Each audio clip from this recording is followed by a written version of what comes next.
18 के श्लोक नंबर 62 में भगवान स्वयं कह रहे हैं कि अर्जुन उस परमेश्वर की शरण में जा जिसकी कृपा से परम शांति व शाश्वत स्थान अर्थात सतलोक को प्राप्त होगा। वो परमेश्वर कौन है, कहां है, कैसा है, जानने के लिए कृपया अवश्य सुनिए जगत गुरु तत्वदर्शी संत रामपाल जी महाराज के अमृत वचन। इसलिए शरीर को पिंड भी कहा है, और पिंड में और ब्रह्मांड में और इस अंड में, अंड कहो ब्रह्मांड कहो एक ही है, और पिंड यो शरीर है। और ये राधा स्वामी के नकली नौके हैं, अंड और पिंड और ब्रह्मांड ये तीन है। इस नाटती तो पिंड कहें ये और आड़ते ये अंड कहें है, बोला यो ब्रह्मांड यो सांग से इनका कह भी नहीं पता है। ये सारा ब्रह्मांड है, इसको अंड दूसरे शब्दों में कहते हैं अंड आकार है, और पिंड यो शरीर है। इसके अंदर पूरे ब्रह्मांड में जो घटना हो रही है, सहस्रार कमल में ब्रह्मलोक का देख लो,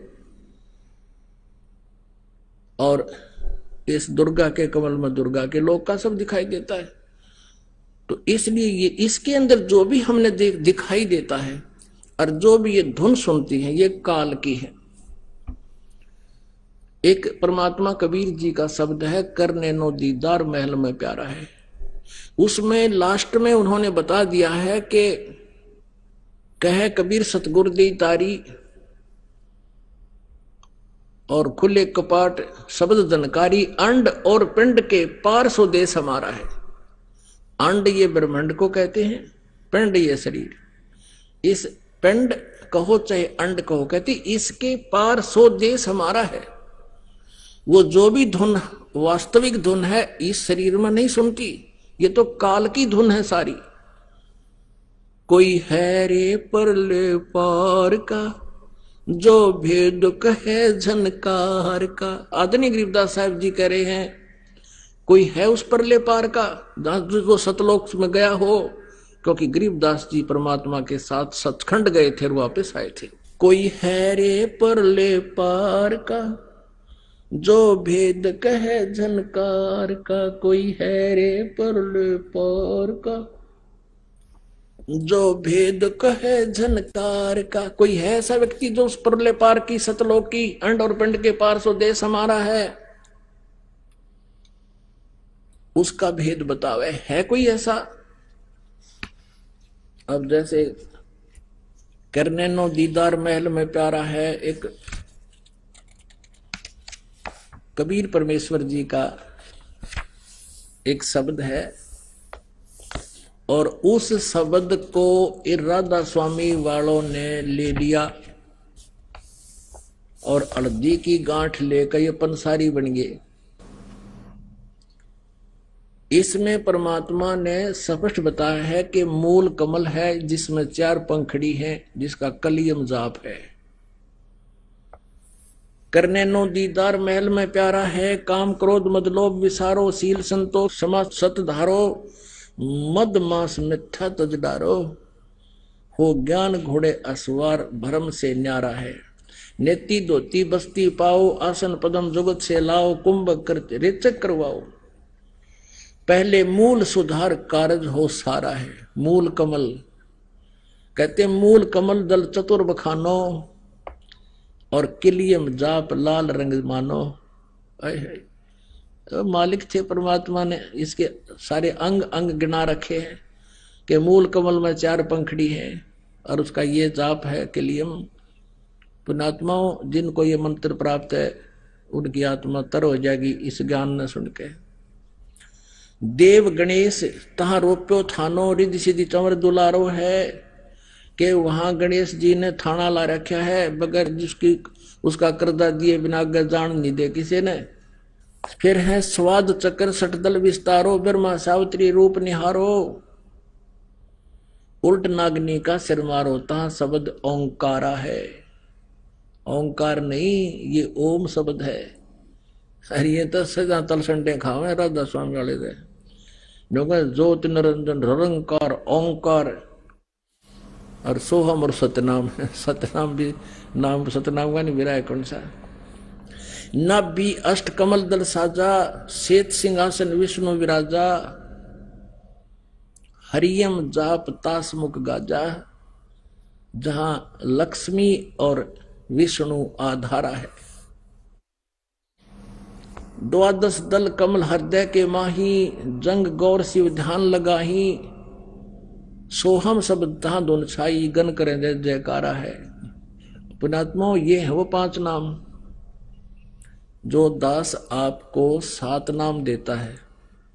इनके बीच बीच के जो मंत्र हैं, प्रथम मंत्र, ये 5 नाम हैं जिनके ऊपर ये राधा स्वामी वाले गाटा जोड़ रहे हैं कि गुरु ग्रंथ साहिब में इन 5 शब्दों की के बारे में लिखा है। नहीं, उसमें स्पष्ट लिखा है कि इस शरीर के अंदर जहां जहां भी जो प्रधान देवता है उनके ही मंत्र हैं वो 5 नाम, और इससे अलग है वो सच्चा नाम सतनाम जो 2 अक्षर का है, और तीसरा आदि नाम है।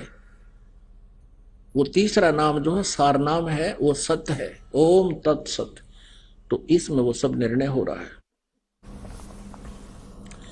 16 दल कमल कंठ के माही, और ताही बसे अविद्या बाई, हरिहर ब्रह्मा चौर डुराई, तहा श्रीयम नाम उचारा है। अब कति स्पष्ट कर रखे परमात्मा ने, ये है वो मंत्र। ता पर कंज कमल है बाई, बंग भंवर 2 रूप लखाई, निज मन करता जा ठुकराई, सो नैनन पिछुआरा है। यहां पर कमलन भेद किया निर्वारा, ये सब रचना पिंड मझारा। आंख कान मुख बंद कराओ, अनहद झिंगा शब्द सुनाओ, दोनों तिल एक तार मिलाओ, तब देखो गुलजारा है। चंद सूर एक घर लाओ, और सुषमन से ती ध्यान लगाओ, त्रिवेणी के सिंध समाओ, भौर उतर चल पा रहा है। अब यहां बताया है कि चंद सूरज घर एक के लाओ, एक घर लाओ। जैसे आप जी सिमन करोगे ना, सतनाम का श्वास से सिमन होता है। कुछ देर जब सिमन चलेगा, बहुत देर के बाद, तो क्या होता है, ये दोनों स्वर खुल जाते हैं, लेफ्ट एंड राइट। ये कभी कभी होता है। तो फिर वो, और लास्ट में जब हम चलेंगे यहाँ छोड़कर, उस समय ये स्थिति ऑटोमेटिकली हो जाएगी, करने की जरूरत को ना, क्योंकि ये जो भक्ति हम कर रहे हैं ये अपने आप फिर सारा काम करेगी। जैसे पुण्यात्माओं, हम एक तोरी का बीज बो देते हैं, वो किस शकल का होता है, इतना होता है, सूखा सूखा सा, और फिर उसका प्रॉपर तरीके से उसका प्रोसेस अपनाते हैं तो वो फिर धीरे धीरे क्या होता है, पौधा बन जाता है, बेल बन जाती है, फिर बड़ी हो जाती है, फिर लदपद हो जाती है। तो ऐसे ये मंत्र आपने एक सूखा दिखेगा, ये मंत्र जो ये फिर ये क्रिया कर रहे हैं आपके यहाँ, और फिर जब इसका फल आएगा उस समय आप सतलोक चलोगे, जब इनके ऊपर फल लगे होंगे, वो फल वो साधना आपको फिर यहाँ से अपने ऑटोमेटिकली करती चलेगी।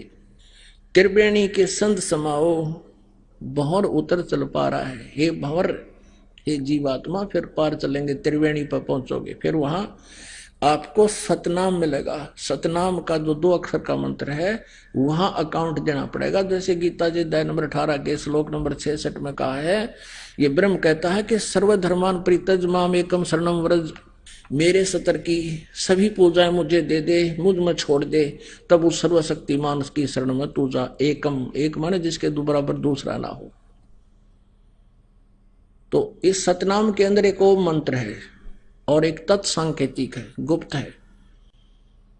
ओम मंत्र की कमाई ब्रह्म की है, जो सहस्रार कमल में त्रिवेणी पर अकाउंट होगा, वो जाएगा उसके पास फिर सहस्रार कमल में, इसकी वहां छोड़ देंगे, और फिर दूसरा मंत्र जो है वो आगे चलेगा।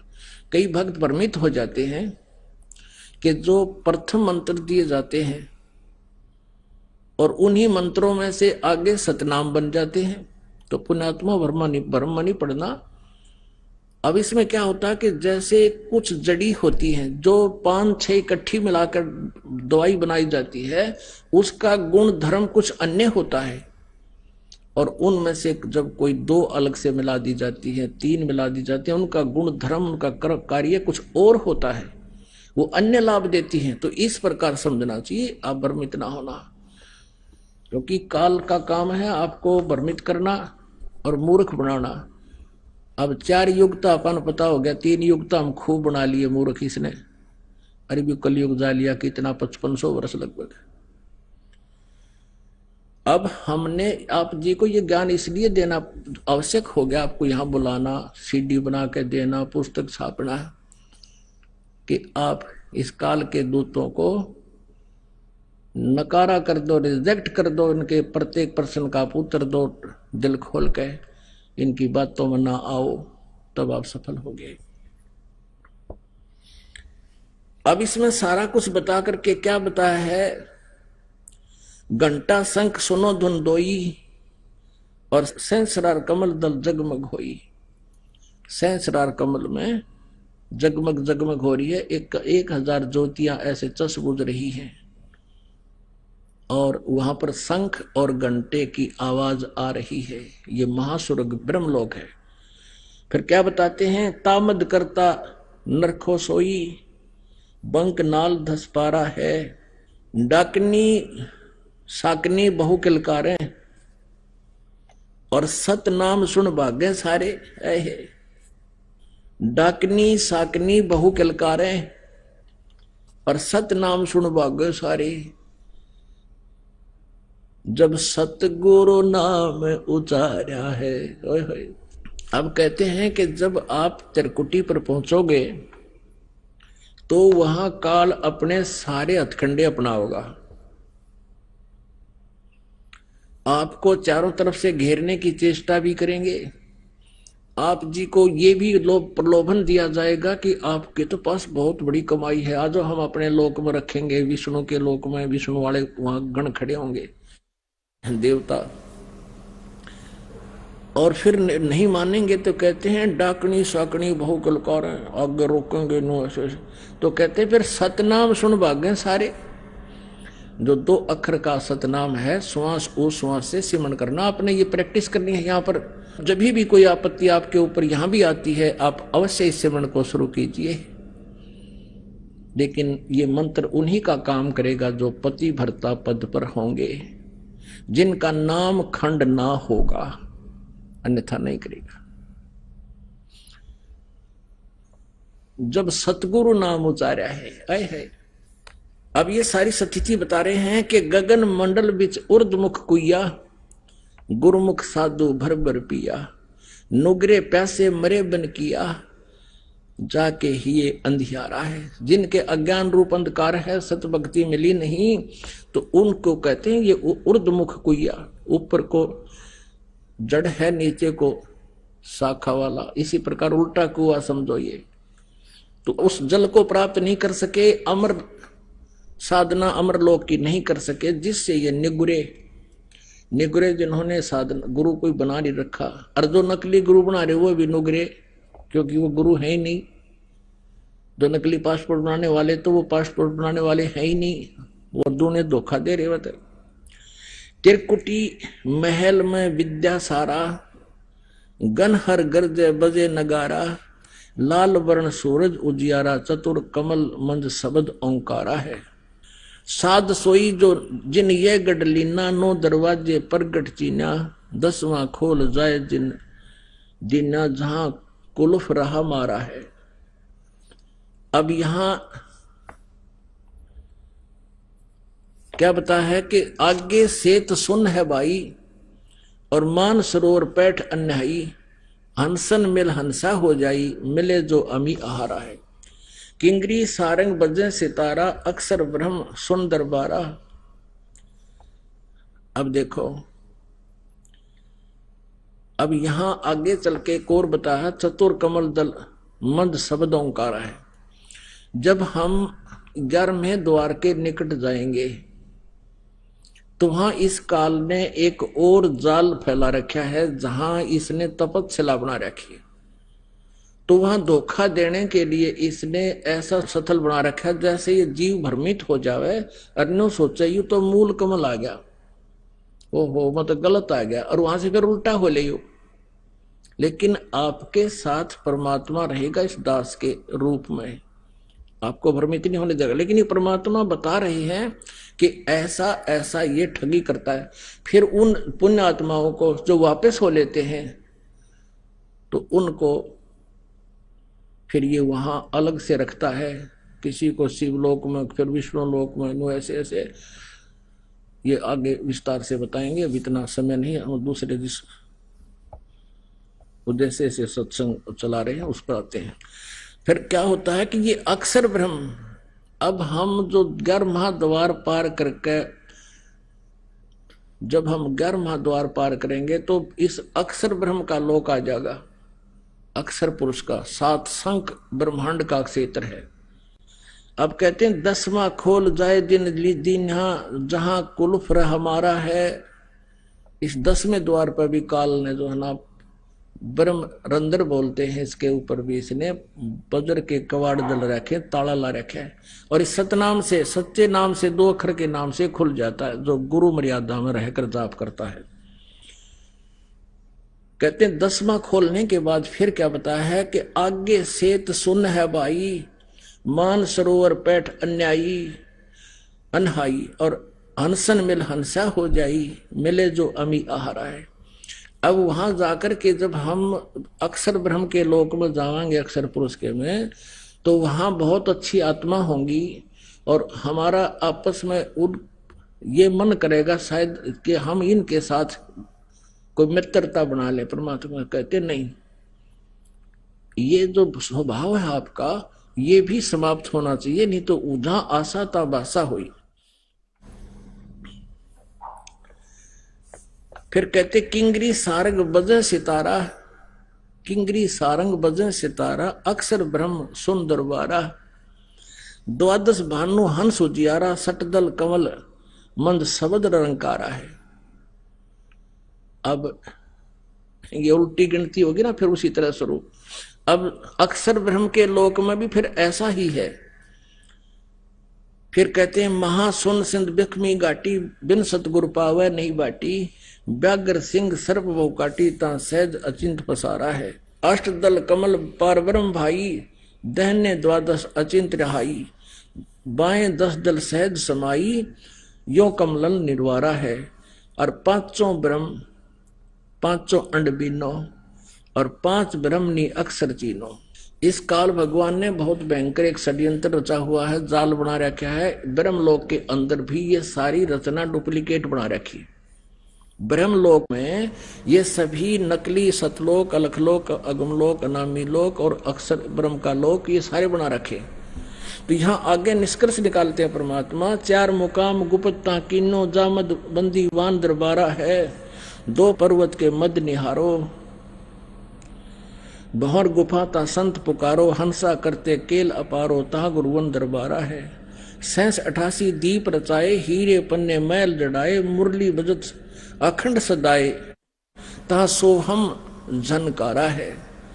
अब ये जो शब्द है ये परब्रह्म का जाप है और वहां इसकी गुंजार होती है, और इसी के सहारे हम इसके 7 संग ब्रह्मांडों की इस कमाई से पार करेंगे। 7 संग ब्रह्मांडों उठ सुगंध जहां दिखाई, जाको वार न पारा है, 16 भानु हंस को रूपा, बीना सत धुन बजे अनूपा, अंसा करत चंवर सिर फूपा, सत पुरुष दरबारा। अब देखो ये राधा स्वामी वाले परमात्मा को निराकार बताते हैं, सतपुरुष को सतलोक में, और कहते हैं वहां मुक्त हुई आत्मा, सतलोक में जाके मुक्त हुई आत्मा, वहां परमात्मा निराकार है सतलोक में, ऐसे उसमें लीन हो जाती जैसे बूंद समुद्र में। मतलब कौन डूब कर मरेगा समुद्र में यदि वहां भगवान नहीं है और हमने उसका वहां डूबना है, तो कौन किसकी क्या इंटरेस्ट रहेगा किसी का? मूर्ख बना रखा है। यह स्पष्ट किया परमात्मा ने कि वहां पर अब जब परब्रह्म के लोक में, परब्रह्म अक्षर पुरुष के लोक में, तो 12 सूर्यों जैसी रोशनी जैसा शरीर आपका हमारा होगा।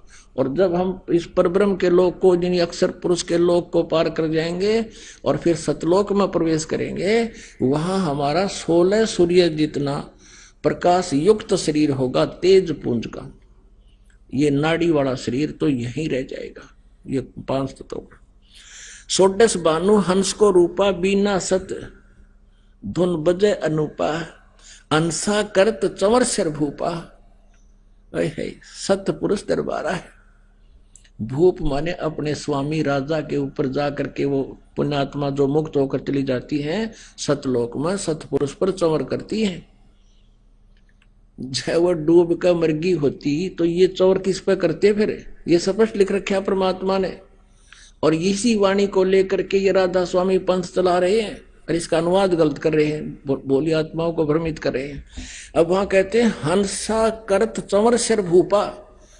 जैसे आपने ऋग्वेद मंडल नंबर 9 सूक्त नंबर 82 के मंत्र 1 में कल पढ़ा, आज सुबह भी देखा कि वो पूर्ण परमात्मा पाप नाशक है और राजा के समान दर्शनीय है। राजा के समान यानी यहां वही बताया है कि हंस करत चंवर सिर भूपा। उस भूप यानी उस राजा के तुल सबके स्वामी परमेश्वर के सिर पर चंवर करते, वहां जाकर खुश होकर अपने भगवान पे। और ये सतपुरुष दरबारा है, ये हो सतपुरुष का दरबार। कोटि भानो उदय जो होई, एते ही पुन चंद्र खिलोई। करोड़ सूर्य करोड़ चंद्रमा मिला दे, ऐसा पुरुष रोम सम एक ना हुई, ऐसा पुरुष दीदारा है। उस सतपुरुष के एक रोम कूप की भी शोभा इनसे भी अधिक है, करोड़ सूर्य करोड़ चंद्रमा से भी। और ऐसा दर्शन है उस परमात्मा सतपुरुष का, साकार है। ये आगे अलग लोक है भाई, फिर अगम लोक है, फिर अलग अलग बताए। फिर लास्ट में निर्णय दिया है, कहते हैं काया भेद किया निर्वारा,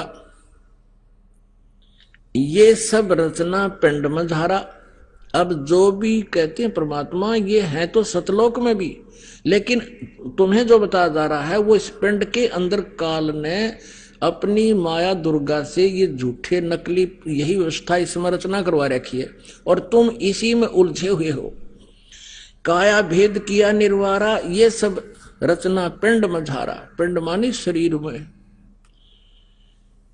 और माया अवगत जाल पसारा, सो कारीगर भार्या है। आदि माया की नी चतुराई।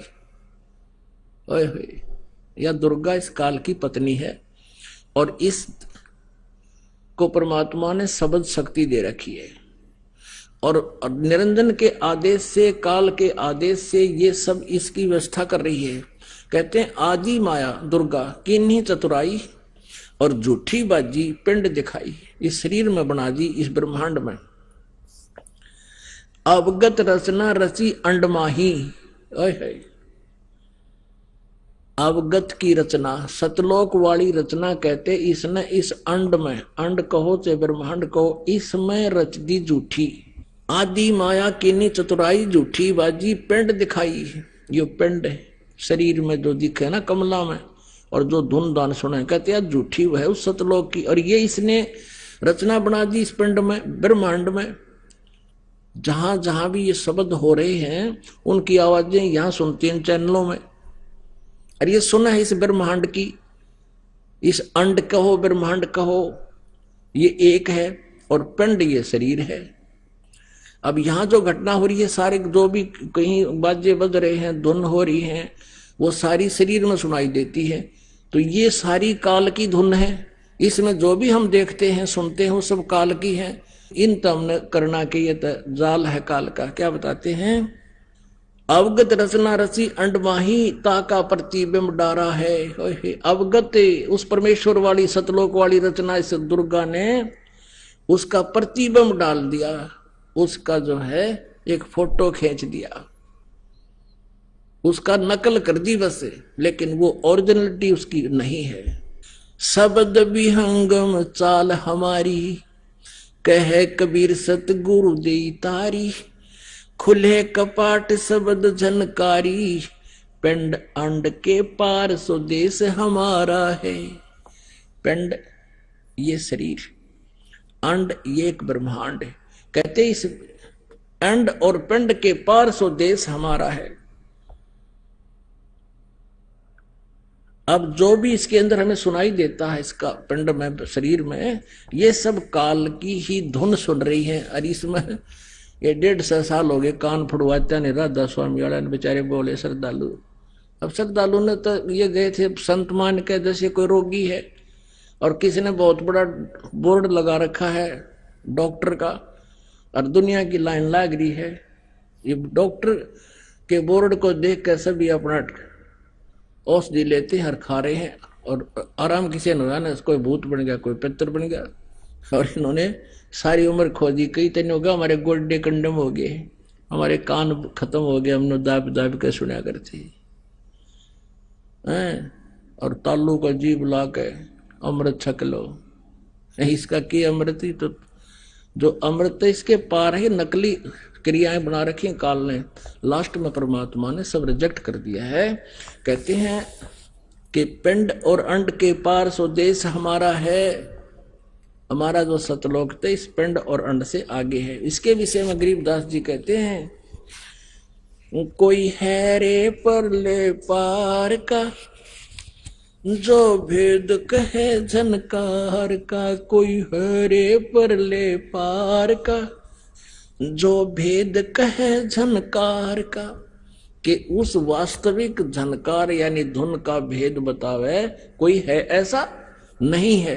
लेकिन जिन महापुरुषों को परमात्मा मिले उनको छोड़कर और कोई भी नहीं है। और उनमें से आपको दास बताते हैं 5-6 महापुरुष हैं, जैसे आदरणीय धर्मदास साहिब जी, आदरणीय नानक साहिब जी, आदरणीय मलुकदास साहिब जी, आदरणीय गरीबदास साहिब जी, आदरणीय दादू साहिब जी, आदरणीय घीसा दास साहिब जी खेखड़ा वाले, आदरणीय गरीबदास साहिब जी छुड़ानी वाले, जिला झज्जर हरियाणा वाले। इन्होंने जो परमात्मा को पाया और वास्तविक धुन सतलोक की सुनी, उन्होंने अपने अमृतवाणी में स्पष्ट किया है। परमात्मा का साक्षात्कार किए हुए पुण्यात्माओं में से एक आदरणीय गरीबदास साहिब हैं। वो क्या बता रहे हैं, वाह रही सुख दे, वाह रही ब्यास, वाह रही पारा सर पर कास। वार माने उरली तरफ, पार नहीं हुए। कोई हैरे परले पार का जो भेद कहे झनकार का। अब क्या बता रहे हैं कि वाह रही गोरख, वाह रही दत्त, वाह रही ध्रुव प्रहलाद अर्थ, वाह रही सुख दे, वाह रही व्यास, वाह रही ध्रुव पारा सर प्रकाश। ये ध्रुव प्रहलाद भी यही रह गए, पार नहीं हुए। वाह रही दुर्वासा दरवेश, वाह रही नारद सारद शेष, वाह रही भरतरी गोपी चंद, वाह रही सनक सनंदन बंद, वाह रही ब्रह्मा, वाह रही इंद्र, वाह रही सेंस कला गोविंद, वाह रही शिव शंकर जो शंभ, वाह रही धर्मराय आरंभ। कहते ये शिव शंकर दुष्ण तुम शंभु कहते हो, ये भी वाह रही है, पार नहीं। वाह रही धर्मराय धीर, परम धाम पहुंचे कबीर, रग यदुसाम अथर्व वेद, परम धाम नहीं लहा वेद। कहते हैं चारों वेदों में भी उस परम धाम का, उस सतलोक का इनको भी ज्ञान नहीं है। यानी महिमा तो है उसकी, लेकिन वहां पहुंचने का विधि, पाने की विधि इनमें नहीं है। अलल पंख अगाध भेव, जैसे कुंज सूरत सेव, वार पार थे हा न था, गरीबदास निर्गुण निगाह। अपने आत्माओं 2 घंटे हो गए हैं सत्संग को, 2 से ऊपर हो गए हैं। और जो दास सत्संग आपको जिसके लिए भूमिका बना रहा था, अभी तो वह भूमिका बनी है। अब ये सत्संग सुनाना था आपको कि गुण तीनों की भक्ति में ये भूल रहा संसार है। श्री ब्रह्मा, श्री विष्णु, श्री शिव जी की, श्री रजगुण ब्रह्मा, सतगुण विष्णु, तमगुण शिव जी की भक्ति करने वाले ये भटक रहे हैं। श्रीमद् भगवत गीता अध्याय नंबर 7 के श्लोक नंबर 12 से लेकर 15 में ये स्पष्ट किया है कि इन तीनों गुणों रजगुण ब्रह्मा, सतगुण विष्णु, तमगुण शिव जी की जो साधना करते हैं, गीता ज्ञानदाता ब्रह्म कहता है उनकी साधना व्यर्थ है। इन तीनों गुणों के द्वारा, त्रिगुणमयी माया के द्वारा जिनका ज्ञान हरा जा चुका है, राक्षस स्वभाव को धारण किए हुए मनुष्यों में नीच दूषित कर्म करने वाले मूर्ख, ये मेरी भक्ति भी नहीं करते। अब इन सदग्रंथों से आपको प्रमाण मिलता है कि इन तीनों गुणों, रजगुण, ब्रह्मा, सदगुण, विष्णु, तम गुण, शिव जी की साधना करने से मोक्ष नहीं होता। फिर गीता ज्ञानदाता ये ब्रह्म है, श्री कृष्ण में प्रवेश करके ये काल है, ये बोल रहा है कि मेरी भक्ति भी 4 प्रकार के करते हैं। अर्थार्थी, आर्थ, जिज्ञासु और ज्ञानी। आर्थ तो होते हैं जो संकट निवारण के लिए वेदों के ही मंत्रों के आधार के द्वारा अनुष्ठान किया करते हैं, और अर्थार्थी वो हैं जो धन लाभ के लिए वेदों के ही मंत्रों का सहयोग लेते हैं और किसी प्रकार की कोई किसी आरती का सहयोग नहीं लेते, जैसे जय गणेश देवा इस तरह की नहीं लेते वो। और तीसरे जिज्ञासु वो होते हैं जो परमात्मा पाने की तरफ में घर से निकले, आगे नकली गुरु मिल गए और उनसे खतरा ज्ञान इकट्ठा किया, वक्ता बन गए, वो भी रिजेक्ट, तीनों रिजेक्ट कर दिया गीता ज्ञानदाता ने। फिर कहा कि चौथे हैं ज्ञानी। अब ज्ञानी वो आत्मा होती हैं जिनको ये पता लग गया कि वे मनुष्य जीवन बार बार नहीं मिलता, और मनुष्य जीवन पाकर जब सत साधना नहीं की, जन्म मरण का रोग नहीं कटा, तो यूजलेस है ये जीवन भी। उनको इतना भी ज्ञान हो जाता है कि तीनों गुणों पर आन उपासना नहीं करनी चाहिए, ब्रह्मा विष्णु महेश तक की पूजा से भी मोक्ष नहीं है। तो उन्होंने वेदों को पढ़ा, वेदों से स्वयं निष्कर्ष निकाल लिया, ओम नाम फाइनल मंत्र और ब्रह्म इनका फाइनल गॉड हो गया। आप पर निष्कर्ष निकाल के, क्योंकि इनको तत्वदर्शी संत नहीं मिला जो गीता जी अध्याय नंबर 4 के श्लोक नंबर 34 में जिसके विषय में कहा है, क्योंकि गीता ज्ञानदाता ब्रह्म है, और गीता ज्ञानदाता कहता है कि मैं नहीं जानता उसके विषय में, ना गीता में वर्णित वो ज्ञान मैं बता भी नहीं सकता, वो तत्वदर्शी संत बताओगे, उनसे पूछो। और तत्वदर्शी संत की भूमिका करने के लिए परमात्मा चारों युगों में आते हैं, और वो स्वयं बताते हैं, चारों युग में संत पुकारे और कूक कहा हम हेल रे, हीरे माणिक मोती बरसे ये जग चुगता डेल रे। जैसे परमेश्वर की महिमा में लिखा है ऋग्वेद में कि वो अच्छी आत्मा को मिलता है, आकर के अच्छी आत्माओं को मिलते हैं, सतलोक से चलकर आते हैं, सह शरीर आते हैं, और फिर उन दृढ़ भक्तों को ज्ञान देते हैं, फिर वो भी परमात्मा की महिमा गाते हैं, और स्वयं परमात्मा भी ऊंचे स्वर से अपनी महिमा गाते हैं। और यही परमेश्वर स्वयं बता रहे हैं कि चारों युग में मेरे संत पुकारे और कूक कहा हम हेल रे। कूक ऊंची आवाज लगा के, हेला दे देकर, रुक के मार मार के हमने बताया कि जो साधना तुम कर रहे हो ये गलत है, जिन भगवानों की तुम पूजा करते हैं ये मोक्षदायक नहीं है, ये तुम्हारे पाप का नाश नहीं कर सकते, और हम जो सत साधना रूपी हीरे मोती तुम्हें दे रहे हैं ये तुम स्वीकार नहीं कर रहे हो सत साधना, और ये आन उपासना रूपी ये डड़े इकट्ठे कर रहे हो जो तुम्हें कुछ भी लाभ नहीं देगा। चारों युग में संत पुकारे, कूक कहा हम हेल रे, हीरे माणिक मोती बरसे ये जग चुगता डेल रे। अब ये तत्वदर्शी संत इनको मिले नहीं, जिस कारण से इन्होंने ब्रह्म को सुप्रीम पावर मान लिया, रोम नाम को फाइनल मान लिया, जबकि गीता जी अध्याय नंबर 17 के श्लोक नंबर 23 में स्पष्ट किया है कि सच्चिदानंद घन ब्रह्म के पाने का ओम तत्सति निर्देश ब्रह्मण त्रिविध समर्थ है। वो सच्चिदानंद घन ब्रह्म के पाने का 3 मंत्र का जाप है। ओम ब्रह्म का, तत् ये अक्षर ब्रह्म का, और सत्य है ये परम अक्षर ब्रह्म का। तत् और संत ये सांकेतिक है, ये दास बता सकता है, इस पर भी तरकीब और किसी के पास नहीं। अपने आत्मा इनकी इतनी भी बुद्धि काम नहीं करी कि वेद कह रहे हैं कि परमात्मा के वास्तविक ज्ञान पर पूर्ण परमात्मा का तो कोई संत देगा, ऋषि देंगे, जो वेदों वर्णित नहीं है। और ये वेदों बगाटा जोड़ रहे, वेद पढ़े पर भेद न जाने ये बातें पुराण 18। जड़ को अंधे पत्ते खुआवे ये भूल गए सिरजनहारा। अब ये वेद पढ़े और फिर पुराना में टक्कर मारे। जिन्हें वेद पढ़ दिए पुराना की जरूरत है को नहीं, और फिर पुराना पढ़ के ये के पत्थर की मूर्ति बना लो, उसका भोग लगाओ, पत्ते चढ़ाओ, हैं, उसकी जल चढ़ाओ। अब इन्होंने जो साधनाएं की ज्ञानी आत्माओं ने, अपने आत्माओं, आज दिन में भी सत्संग आपको सुनाया था कि इन तीनों गुणों की भक्ति करने वालों को राक्षस स्वभाव को धारण किए मनुष्यों में नीच दूषित कर्म करने वाले क्यों कहा? तीनों गुणों की भक्ति करने वालों को, क्योंकि एक समय जैसे भगवान शिव की पूजा की थी, तमोगुण शिव की, किसने? भस्मागिरी ने। और भस्मागिरी ने तपस्या करके भगवान शिव से भस्म कड़ा प्राप्त कर लिया, और उसके मन में क्या दुष्टता थी कि शंकर जी को मारूंगा, पार्वती को अपनी पत्नी बनाऊंगा।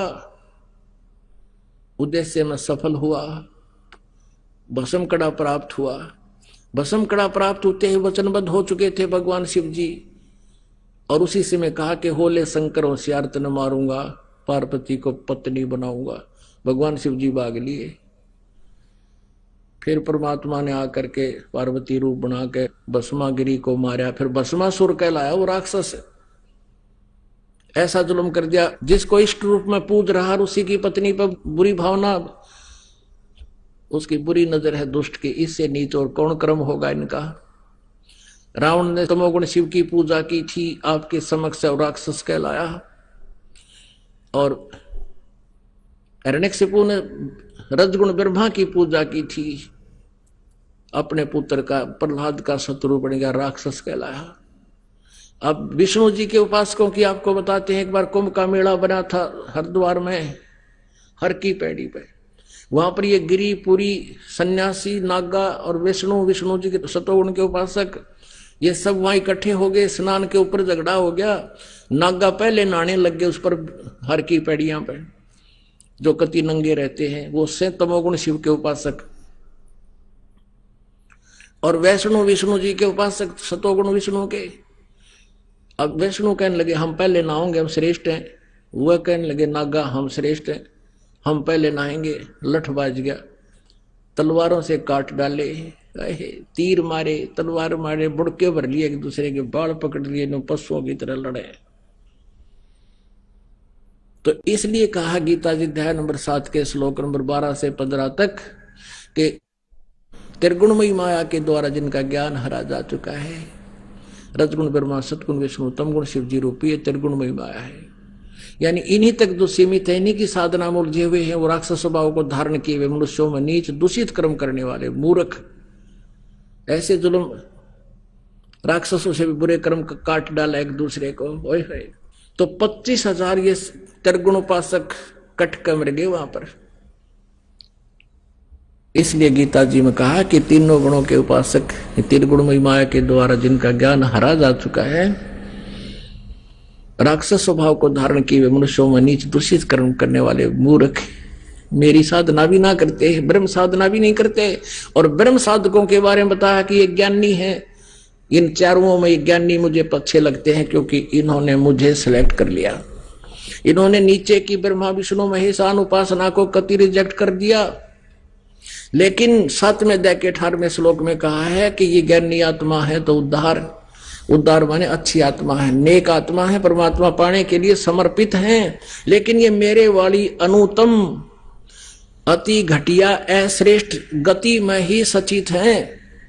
अब गीता जी अध्याय नंबर 8 के श्लोक नंबर 13 में कहा है कि ओम इति एकाक्षरम ब्रह्म व्यवहारण माम अनुसमरण यह प्रियति तदन देहम स याति परमाम गतिम। ओम यह एक अक्षर मुझ ब्रह्म का है। उच्चारण करके सिमरण करता हुआ जो शरीर छोड़कर जाता है, वो मेरे इस ओम से मिलने वाली परम गति को प्राप्त होता है। ओम से कौन सा स्थान प्राप्त होता है? ब्रह्म प्राप्ति, और ब्रह्म लोक में चला जाता है। 8वें अध्याय के 16वें श्लोक में गीता जी में कहा कि ब्रह्म लोक पर्यंत भी ये वो पुनरावृत्ति में वहां गए हुए प्राणी भी जन्म मृत्यु में आते हैं, ये सदा सुखी नहीं रह सकते। गीता जी अध्याय नंबर 4 के श्लोक नंबर 5 और 9 में गीता ज्ञानदाता कहता अर्जुन तेरे और मेरे बहुत जन्म हो चुके, तू नहीं जानता मैं जानता हूं। गीता जी अध्याय नंबर 2 के श्लोक नंबर 12 में गीता ज्ञानदाता कहता अर्जुन तू पहले भी जन्मा था, मैं भी जन्मा था, और हम आगे भी, और ये सब सैनिक भी आगे जन्मेंगे, पहले भी जन्मे थे। इससे सिद्ध है कि गीता ज्ञानदाता भी अविनाशी नहीं है, नाशवान है, इसकी जन्म मृत्यु होती है, और जिस व्यक्ति की जन्म मृत्यु होती है वो सुखी नहीं हो सकता। इसलिए गीता ज्ञानदाता कहता है कि तू तत्वदर्शी संतों की खोज कर, चौथे अध्याय के 34वें श्लोक में, और फिर 15वें अध्याय में उसका प्रमाण बताया है प्रथम श्लोक में कि उसका क्या पहचान है। जो उल्टे लटके हुए संसार रूपी वृक्ष के विषय में सारा जानकारी देता है, सब विभाग बता देता है, सवेदविद, वो वेद के तात्पर्य को जानने वाला है, वो तत्वदर्शी संत। उसके पश्चात चौथे श्लोक में कहा 15वें अध्याय के में कि उसके पश्चात परमेश्वर के उस परम पद की खोज करनी चाहिए जहां जाने के बाद साधक फिर लौटकर कभी नहीं आते, और जिस परमेश्वर ने सब ब्रह्मांडों की रचना की है, जिससे संसार रूपी वृक्ष की प्रवृत्ति विस्तार को प्राप्त हुई है, अर्थात जिसने सारे ब्रह्मांडों की रचना की है, और मैं उसी की शरण में हूं, केवल उसी की पूजा करनी चाहिए। गीता ज्ञानदाता से कोई और है वो परम अक्षर ब्रह्म। इसलिए गीता जी अध्याय नंबर 18 के श्लोक नंबर 62 में कहा कि तू सर्व भाव से, यानी सब तरह से एक उसके प्रति आसक्त हो जा, प्रतिभरता पद पर पहुंच जा। उस परमेश्वर की शरण में जा, सर्व भाव से, उसकी कृपा से तू परम शांति को और सनातन परम धाम को प्राप्त होगा। और इन अज्ञानियों ने गीता अनुवाद करते समय 7वें अध्याय के 18वें श्लोक में अनुत्तम का अर्थ कर दिया अति उत्तम है। फूटे वाघ मारे, इसे अनुवादक मिले हमने। चौथी कक्षा के बालक ने पूछ लिया, उत्तम माने श्रेष्ठ, अनुत्तम माने अश्रेष्ठ, घटिया। और ये बै ऋषि को आगे अनर्थ कर डाले इन्होंने। एक चुनक नाम के ऋषि थे, वो ज्ञानी आत्मा, उन्होंने आन उपासना नहीं करी, केवल एक ब्रह्म की साधना करनी शुरू कर दी। ब्रह्म को सुप्रीम परमात्मा मान के ओम नाम का जाप और हठ योग किया हजारों वर्षों तक। अब इससे स्पष्ट है गीता जी अध्याय नंबर 11 के श्लोक नंबर 47-48 में गीता ज्ञानदाता कहता अर्जुन ये है मेरा वास्तविक रूप, मैं काल हूं। 11वें अध्याय के 32वें श्लोक में भी कहा है। और मेरे रूप की प्राप्ति यानी मेरे दर्शन तेरे से पहले किसी ने नहीं किए, ये आज मैंने कृपा करके तुझे ये दर्शन दिए। और मेरे इस रूप की प्राप्ति ना वेदों में वर्णित विधि से, ना तप से, ना जप से, ना किसी क्रिया से नहीं हो सकती। इति सिद्धम, वेदों में वर्णित विधि से प्रभु प्राप्ति नहीं है, लेकिन इससे अन्य लाभ हो जाते हैं, सिद्धियां आ जाती हैं, ब्रह्मलोक प्राप्ति हो जाती है, वहां देव पद मिल जाता है, और फिर 84 लाख योनियां मिल जाती है। जैसे आपको महावीर जैन जी की कथा कल इतिहास सुनाया था, दिखाया था, ये सत्य है। वो ब्रह्म साधना ही करते थे, मारीची जी अपने दादा जी ऋषभ देव जी से उपदेश लेकर, और उसकी ये दुर्गति हुई। तो ऐसे ही उनको भगवान तो मिले नहीं, चुनक ऋषि को सिद्धियां आ गई, आंडी पाक गए, और अभिमान हो गया उनको। सभी उनके सामने थर थर कांपा करते थे। एक समय मान धाता चक्रवर्ती राजा था, पूरी पृथ्वी का शासक। आइए अब हम उन श्रद्धालुओं के अनुभव जानते हैं जो जगत गुरु तत्वदर्शी संत रामपाल जी महाराज जी से दीक्षा प्राप्त कर चुके हैं तथा उनके द्वारा बताए गए भक्ति मार्ग पर चल रहे हैं। नमस्कार सर। सर साहिब। क्या नाम है सर आपका? सर अखिलेश कुमार नाम है। कहाँ के रहने वाले हैं अखिलेश जी? सर बेसिकली मैं पटना बिहार का रहने वाला हूँ, बाकी पिछले 10 साल से मैं लुधियाना में हूँ, और अभी लुधियाना में ही बेसिकली अभी जॉब कर रहा हूँ। क्या काम करते हैं सर आप? सर मेरा अपना बेसिकली डिजाइनिंग का काम है, और शुरू से ही मैं डिजाइनिंग फील्ड में हूँ, और भगवान की कृपा से मैं इसमें अच्छा पैसा अर्न कर रहा हूँ अभी। संत रामपाल जी महाराज से आपने नाम दीक्षा कब ली? सर संत रामपाल जी महाराज से नाम दीक्षा मैंने पिछले साल 2 अप्रैल 2017 को लिया है, और उससे पहले भी मैं पूजा पाठ करता ही था, बट जो मेन भक्ति है जो मेरे को समझ में आया वो पिछले साल 2 अप्रैल से ही शुरू हुई है।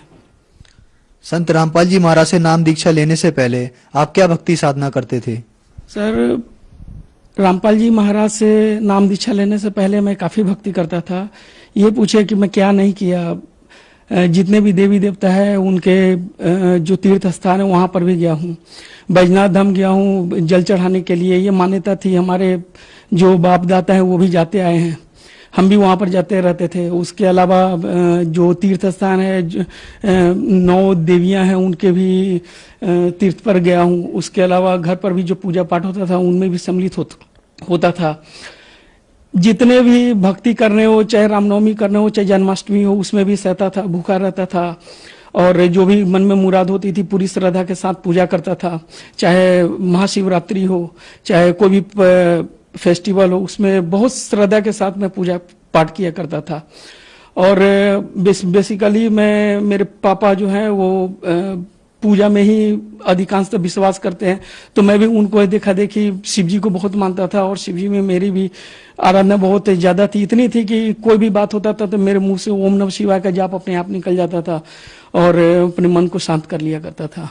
तो इसलिए पूजा पाठ में तो मेरा शुरू से ही बहुत रुचि था, बहुत विश्वास है और भगवान में बहुत ज्यादा श्रद्धा था। और भगवान के विषय में मेरे को जानने का इतना प्रबल इच्छा थी कि मैं उसको लेकर के वेद पुराण वगैरह सारा मैंने खरीदा। मेरे पास नाम दीक्षा लेने से पहले से ये मौजूद थे, इन पर विश्वास था। मैं एक मंदिर है यहाँ पर लुधियाना में ही, गुमार मंडी में रहा करता था, तो वहां पर कृष्ण मंदिर है, तो वहां पर सुबह में जाना, 5 बजे के समय में जाना और सारा पूजा खत्म होने के बाद करीब 8:30 बजे वहां से लौट के आता था। और मुझे जो जानना था, जो जानकारी लेनी रहती थी, वो पंडित जी से मैं पूछता था, वो अपने स्तर का मुझे ज्ञान बताते थे।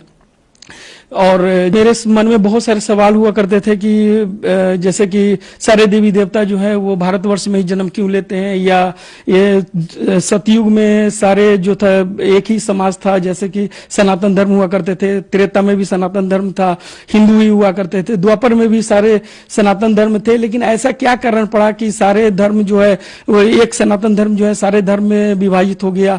क्या कारण पड़ा कि कुछ हिंदू जो है ना कोई ईसाई बन गए, कुछ हिंदू जो है कुछ मुसलमान बन गए? इस तरह के बहुत सारे सवाल मेरे मन में थे और इस तरह का सवालों का जवाब पाने के लिए मैं बहुत पंथों में भी गया, जैसे कि राधा स्वामी पंथ में भी गया और वहां पर भी मैंने क्वेश्चन एनालिसिस किए। बट मेरे सवालों का जो मुझे सवाल का जवाब चाहिए था वो मेरे को संतुष्ट नहीं कर पा रहे थे। हालांकि राधा स्वामी पंथ में जाने के बाद मुझे ये ज्ञान हो गया कि गुरु के बिना जो है ज्ञान नहीं होता है और वहां से मैंने काफी कुछ सीखा, लेकिन मेरे जो मन को संतुष्टि चाहिए थी वो संतुष्टि वहां पर नहीं मिल पाई।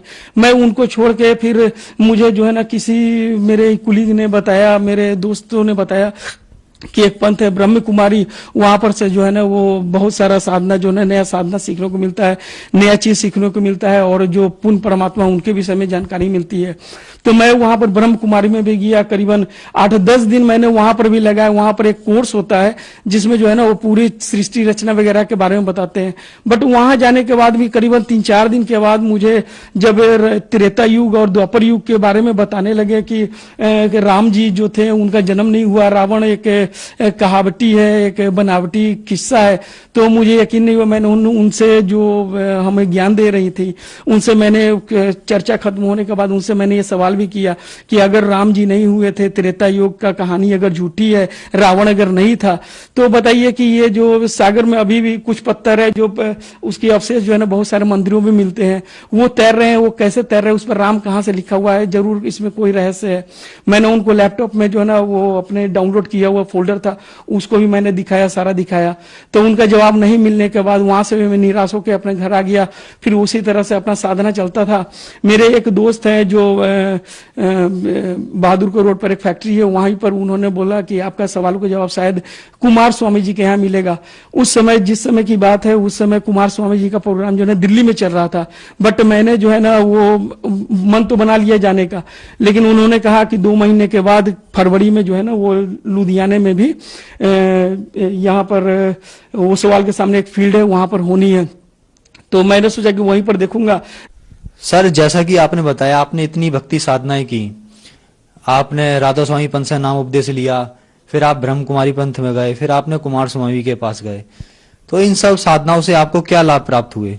सर इन सब से मुझे लाभ तो कोई प्राप्त नहीं हुआ, क्योंकि मैं लाभ प्राप्त करने के व्यू से नहीं गया था। जो मेरे को कष्ट थे, शारीरिक कष्ट थे या धन से कमी थी या जो भी थी, उस चीज का तो भरपाई बाद में होता है। पहले तो मेरे मन को शांति चाहिए था, जो कि वहां पर जाके मिला नहीं, क्योंकि जो मेरे सवाल थे वह पहले भी उसी तरह के थे। और जिस समय मैं कुमार स्वामी जी के यहाँ से आया उस समय भी मेरे पास वही सवाल थे, तो सवाल तो उसी तरह खड़े थे। सो मुझे वहां से कोई लाभ नहीं मिला, ना ही मेरे को पहले के पूजा पाठ से भी कोई लाभ नहीं मिला, क्योंकि मैं इंजीनियरिंग का स्टूडेंट था। लेकिन इंजीनियरिंग कॉलेज में मेरे होने के बावजूद भी मेरे घर के बजट ऐसे थे कि मैंने एडमिशन नहीं ले पाया। मैं बीमार था, काफी बीमारियां थी, वो भी मेरा ठीक नहीं हो रहा था। 20 साल से एक एलर्जी की बीमारी थी, अगर मैं रात में अगर एक सिट्रीजिन का गोली ना खाऊं तो दूसरे दिन ठीक भी नहीं हो सकता। इस तरह के बहुत सारे प्रॉब्लम्स थी। मैं प्रॉब्लम्स गिनाने लगूं तो बहुत समय लग सकता है सर। सो मेरे को कहीं फायदा नहीं हुआ। फिर सर आप संत रामपाल जी महाराज की शरण में कैसे आए?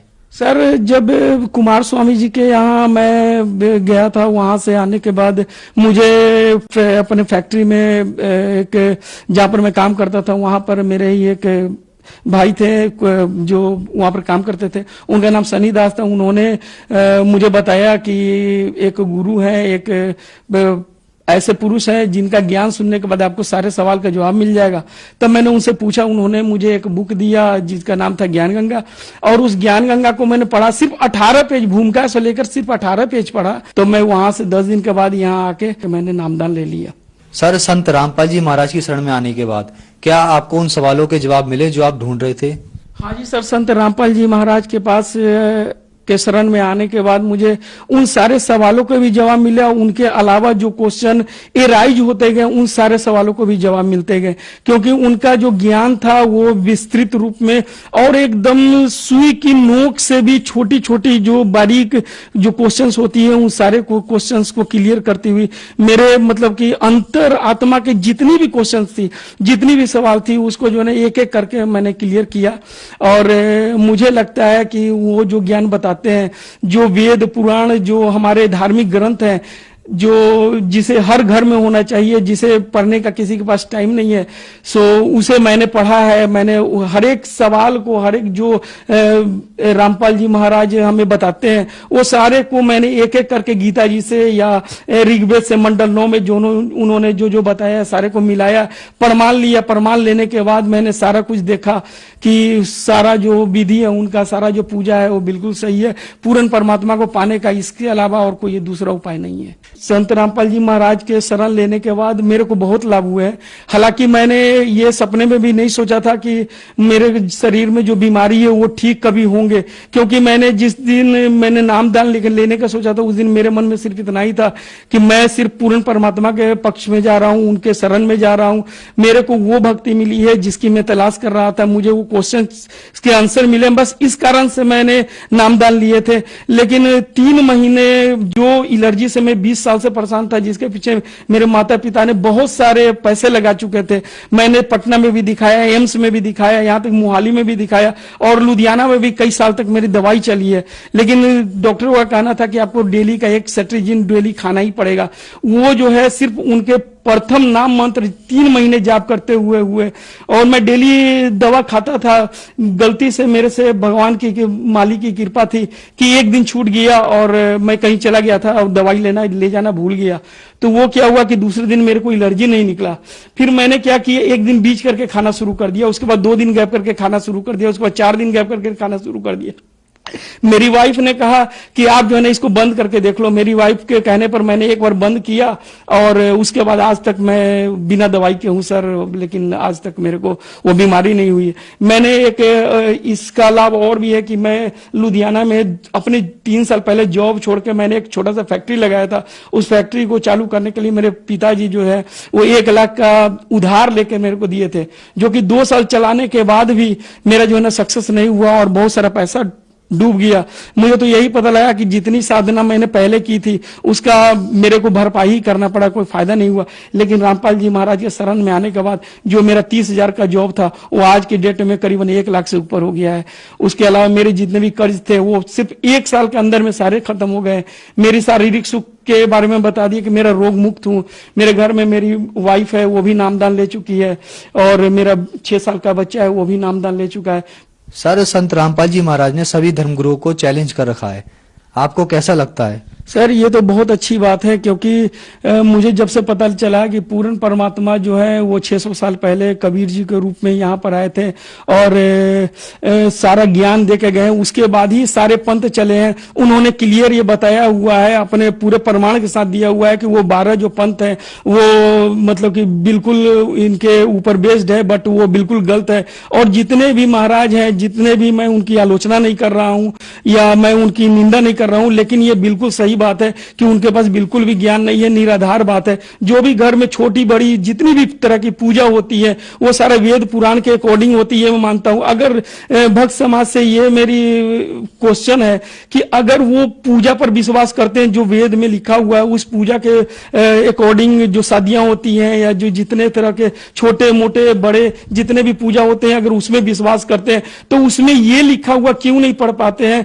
कि जो पूर्ण परमात्मा है वो कबीर साहब है, उनके बारे में, पूर्ण परमात्मा के बारे में जिक्र हर एक जगह किया हुआ है, चाहे वो बाइबल हो, चाहे वो गुरु नानक देव जी का वाणी हो, चाहे वो अपने वेद हो, चाहे वो पुराण हो, चाहे हमारे गीता जी हो। गीता जी के तो हर एक अध्याय में उनका वर्णन किया हुआ है। और सिर्फ हम लोग मानते हैं कि कृष्ण जी भगवान है, तो अगर भगवान है तो उनकी बात को क्यों निराधार किया जाता है? उनके द्वारा जो द्वापर युग में जो बोला गया था, हम लोग मानते हैं कि ये जो ग्रंथ है वो सिर्फ हिंदुओं का अधिकार नहीं, मेरे मानना है कि ये हिंदुओं का अधिकार नहीं है, ये हर एक धर्म का है, हर एक जाति का है। क्योंकि जब ये वेद पुराण और गीता जी का उपदेश दिया गया था उसमें कोई धर्म नहीं थे। सो मेरी हर एक समुदाय से भी ये अनुरोध है कि वो सारे ग्रंथ को पढ़ें। ये सिर्फ हिंदू का नहीं, ये मुसलमान का भी ग्रंथ है, ये सिख का भी ग्रंथ है, ये ईसाई का भी ग्रंथ है। और उनको एक बार देखें, उनको चेक करें कि हमारे जो पंडित लोग हैं, हमारे जो पुरोहित लोग हैं, वो अगर जो बता रहे हैं वो सही भी है या नहीं है। क्योंकि आज का समाज जो है वो पढ़ा लिखा है, एजुकेटेड है, तो इतना तो समझ रख सकता है कि क्या सही है क्या गलत है। सो मेरे अनुसार से वो जो चैलेंज किए हैं बहुत सही है और ये काम बहुत पहले ही हो जाना चाहिए था। सर, जो श्रद्धालु आपको देख रहे हैं उनको आप क्या संदेश देना चाहते हैं? सर, जो श्रद्धालु देख रहे हैं, मैं तो ऐसे बहुत छोटा आदमी हूं कि मैं इस लायक नहीं हूं कि मैं उनको कोई संदेश दे सकूं, लेकिन उन लोगों से मेरी ये विनती है कि वो परमात्मा के रूप में गुरु जी इस धरती पर मौजूद है, हम लोग भी मानव शरीर में इस धरती पर मौजूद है, तो इस मानव शरीर को वेस्ट ना करे।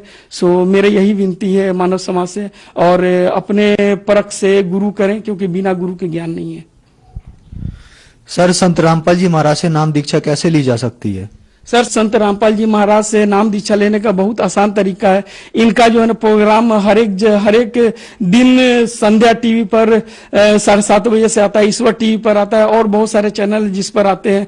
उसके नीचे में जो पंच लाइन होती है, जो येलो कलर की लाइन होती है, उस पर भी लिखी होती है जो भी नंबर है, जहां से भी इंडिया के कोई स्थान पर हो या इंडिया के बाहर भी है, जो जिनके यहाँ केवल आजकल तो नेट का सिस्टम है, तो सारे जगह ये मौजूद है। वहां से अगर वो किसी नंबर पर भी डायल करते हैं तो वहां से उनको जो है ना उनके बगल में जो भी नामदान केंद्र है वहां से उनको जो है ना वो सब कुछ जो है ना साधन उपलब्ध कराया जाता है और नामदान दे दिया जाता है। इसमें कोई प्रॉब्लम वाली बात नहीं है।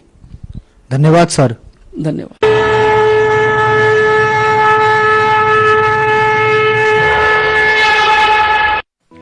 आप सुन रहे थे जगत गुरु तत्वदर्शी संत रामपाल जी महाराज के मंगल प्रवचन। अधिक जानकारी के लिए संपर्क करें 8222 880 541।